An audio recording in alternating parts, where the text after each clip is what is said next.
High বন্ধুরা, চলে এলাম তোমাদের কাছে জন্মাষ্টমীর ব্লগ নিয়ে।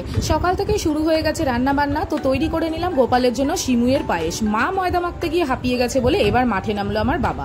আর সিমুয়ের পায়েসের আগে তাল ক্ষীর আর সুজিও কিন্তু তৈরি হয়ে গেছে। তারপর তৈরি করলাম মালপোয়া। মালপোয়া শেষে হলো লুচি, আর সব শেষে তৈরি হলো শোস্টপার তালের বড়া। হ্যাঁ, জন্মাষ্টমীর শোস্টপার কিন্তু তালের বড়া, যেটা আমার খুব ফেভারিট। আর রান্না বান্নার শেষে বসে গেলাম এবার পুজোতে।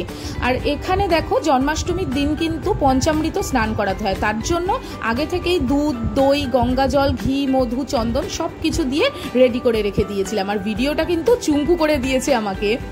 এবার স্নান সেরে গোপালকে সাজিয়ে দিলাম নতুন জামা পরিয়ে আর নতুন গয়নাগাটি পরিয়ে, তার সাথে সাথে লোকনাথ বাবাকেও। আমাদের বাড়িতে জন্মাষ্টমীর দিনকে অন্নভোগ দেওয়া হয় না, দেওয়া হয় নন্দোৎসবে, তাই বাকি প্রসাদী সবকিছু সাজিয়ে দিলাম। আর বাকি পুজোর ব্লগ আসছে নেক্সট পার্টে। ততক্ষণের জন্য বাই।